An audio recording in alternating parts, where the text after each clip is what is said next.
कल रात को जो ऑपरेशन सिंदूर हुआ है, आप सब लोगों ने 8-10 दिन पहले माननीय मोदी जी की स्टेटमेंट भी सुनी होगी कि हम एक एक व्यक्ति को चिन्हित करेंगे, उन्हें खोजेंगे और अंत तक जाकर जहाँ पर भी वो छुपे होंगे उनको खोज कर उसका जवाब देने का काम करेंगे। तो कल रात को तकरीबन 12:30 बजे हमारी आर्म्ड फोर्स ने जिस तरीके से जो कार्रवाई की है जैश ए मोहम्मद और लश्कर ए तोयबा कि उनके घरों को और उनके हेड ऑफिस को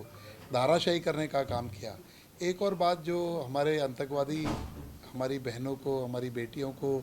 हमारी बहुओं को बोल कर गए थे कि मोदी को बता देना, तो मोदी जी ने उन्हें बता दिया है कि आज का भारत मोदी का भारत है और ये किस तरीके का ईंट का जवाब पत्थर से देना जानता है और इसके खिलाफ कोई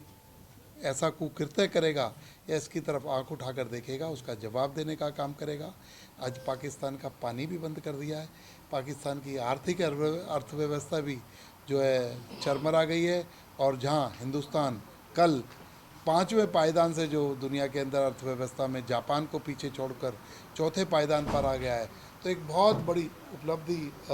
भारत ने प्राप्त की है। और लश्कर ए तोयबा और जो बड़े बड़े जितने भी आतंकवादी थे उनके घरों तक को और हेड ऑफिस को धाराशाही करने का काम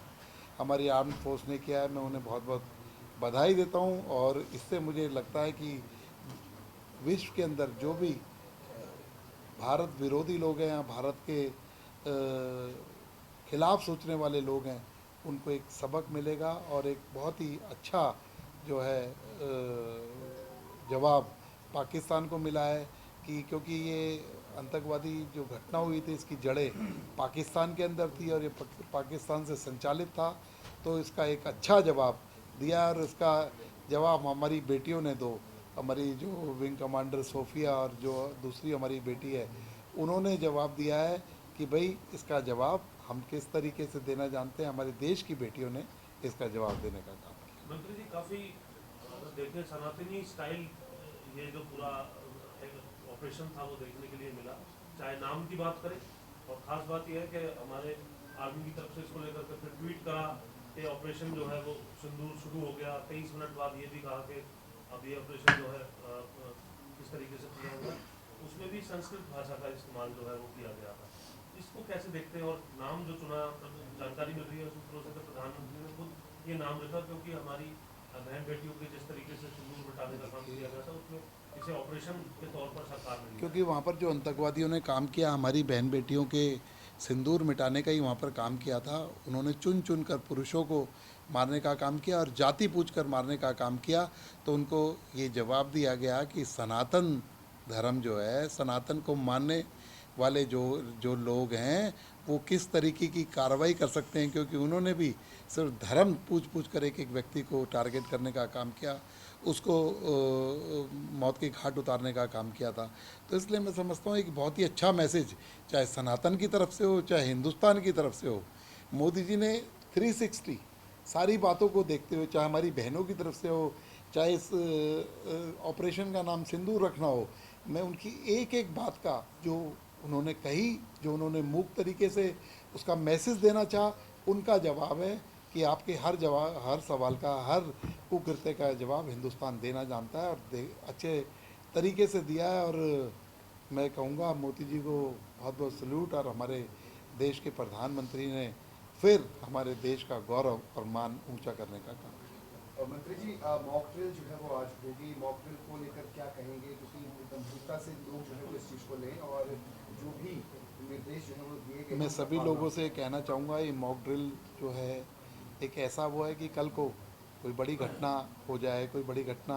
को अंजाम देना पड़े, उसके लिए हर भारतवासी तैयार रहे। मॉक ड्रिल से कम नुकसान हो और जो दुश्मनों को किसी भी तरीके का मौका ना मिल सके किसी भी तरीके का नुकसान पहुंचाने का। तो हर जिस भी लोगों को इस मॉक ड्रिल में शामिल होने के लिए कहा गया है, सभी लोग मॉक ड्रिल में शामिल हों और इसे सीरियस लें, इसे मजाक ना समझें, इसे खेल ना समझें। और इस मॉक ड्रिल का आज देश के प्रधानमंत्री मोदी जी हैं, लेकिन ये उन्हीं का आह्वान है, इसलिए इस मॉक ड्रिल में सभी लोग सम्मिलित हैं। बीबीएमबी का आज याचिका लगाई, उसका भी आर्मी का ही होता है। कोर्ट में जो आर्मी के जो अधिकारी हैं सर अभी भी ये कह रहे हैं कि अभी ये खत्म नहीं हुआ है, अभी ये बिगनिंग है। अभी छोटी मोटा रिएक्शन जो वो लोग कर रहे हैं, देखते हैं कि क्या है, लेकिन देखकर कि किन किन लोग जो इसमें अंजाम में शामिल थे उन लोगों को सजा, अगर उसमें से कुछ लोग बच गए हैं तो एक को भी छोड़ा नहीं जाएगा, उसको सजा दी जाएगी। और कोई गलत रिएक्शन पाकिस्तान की तरफ से आता है तो उसका भी ईंट का जवाब पत्थर से दिया बीबीएमबी ने जाएगा। याचिका लगाई थी कोर्ट के अंदर और कोर्ट ने अब कहा है कि पंजाब को कि तुरंत फैसले का सम्मान करे और फैसले को लागू करे। सम्मान हाई कोर्ट ने पंजाब को बताया है कि पानी एक ऐसा मुद्दा है जो बहुत एसेंशियल चीज़ है, इस पर राजनीति ना करे और जो नियम कायदे कानून बीबीएमबी ने या केंद्र सरकार ने बना रखे हैं उन पे चलने का काम करे। आप किसी भी तरीके नियम कानून से बाहर नहीं हो, ज़रूर आप रीजनल पार्टी हो, लेकिन ये देश के संविधान का जो है सम्मान करना पड़ेगा, उसके अनुसार चलना पड़ेगा। और आज जो है कोर्ट के द्वारा उनकी हार हुई है पंजाब गवर्नमेंट के फैसले की, और उनको मुंह की खानी पड़ी है कि गलत चीज़ का किस तरीके का अंजाम होता है। और मैं तो पहले भी कहता रहा हूँ, केजरीवाल जी ने पानी पर राजनीति करने का काम दिल्ली में किया, अपनी सीट भी हार गए। आगे भी इस बात से सबक लेना चाहिए कि पंजाब भी इस तरीके की राजनीति करने से आपके पास रह नहीं पाएगा। इसने लोगों की जो ज़रूरतें हैं उनको पूरा करने का काम करें, उनका ध्यान भटकाकर ये ओछी राजनीति करने का काम ना करें। कैबिनेट की बैठक की इसीलिए बुलाई गई है। अब कैबिनेट की बैठक बुलाई गई है, ज़रूर ये अहम मुद्दा है, देश का मुद्दा है। सभी जितने भी, मैंने अमित शाह जी का भी मैं मैसेज पढ़ रहा था कि जितने भी आर्म फोर्सेस हैं और आर्म फोर्सेस के अलावा जितनी और अन्य जो भी एजेंसीज़ हैं उनकी सभी डीजीज़ को उन्होंने हिदायत दी है कि सभी की छुट्टियां कैंसिल कर दी जाएं, सभी आ जाएं। तो देश हर स्थिति के लिए तैयार है, हर स्थिति का जवाब देने के लिए।